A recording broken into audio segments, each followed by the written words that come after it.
Pastor John Kuski here from St. Matthew with your word for the week. Mike grew up in a high-functioning family. His dad had a good-paying, big business job. His sister went to college, got a good job herself, got married. And then there was Mike, a dropout from college, kind of drifted from job to job, really not motivated for anything in life. He took on a bartending job at a restaurant, and the owner of that pub restaurant kind of took Mike under his wing, showed him the business, gave him some breaks, better pay. Mike ended up sticking around extra hours after work, doing some of the things that you normally wouldn't do, not because he liked the work so much, but because he liked his owner. You see, his owner took a personal interest in him, showed particular kindness to him, and in a sense won his commitment.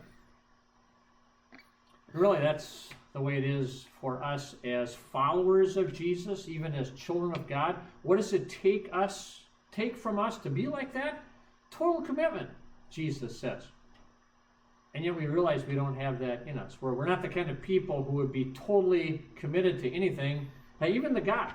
Or sometimes we realize we just don't have that drive in us. You know what that is? That's a sinful nature, giving up or making sinful excuses. But that's where God comes to us and really gives us that kindness and that care that wins our commitment. There's an Old Testament story that's not so familiar about Elijah coming to Elisha. Elisha was a wealthy landowner, a successful farmer, had his family around him. Seemed like he was really enjoying his life. And then Elijah the prophet comes along and throws his cloak over him, which means that he was being called away from his life for a different following of God, to become the one who'd follow Elijah as the next prophet. And this is what Elisha says. He says, "Let me kiss my father and my mother goodbye, then I will follow you." Then Elijah said, "Go back, for what have I done to you?" Yeah, that was the question. What had Elijah done to him? Not necessarily had taken him away from his family. He still wanted to enjoy the blessings that God had given to him, but really called him for a different pursuit. Really for God to give him that power now to follow in Elijah's footsteps, and to give him the equipping in order to save God's people just like Elijah had been doing. That kindness, that care, that won Elisha's commitment. And really, Jesus does the same thing for you and me.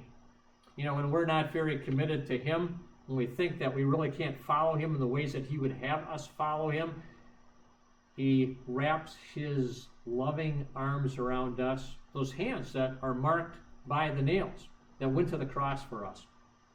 And then in showing us that sacrifice really shows us our purity, our forgiveness, our righteousness, the cloak, the robe of righteousness that he throws over us, really to make us worthy followers of him.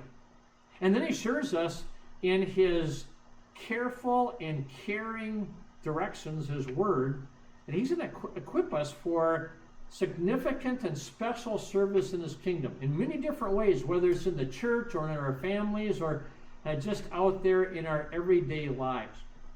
But there Jesus is with his kind, caring salvation for us to make us committed servants who look forward to significant service for him. Again, I'd invite you to join us this weekend, 5:30 on Saturday evenings, 9 a.m. on Sunday, live streamed after that, in order for you to get a better idea of how Jesus is making you that committed follower, and for you to have the kind of significance in serving him in your life.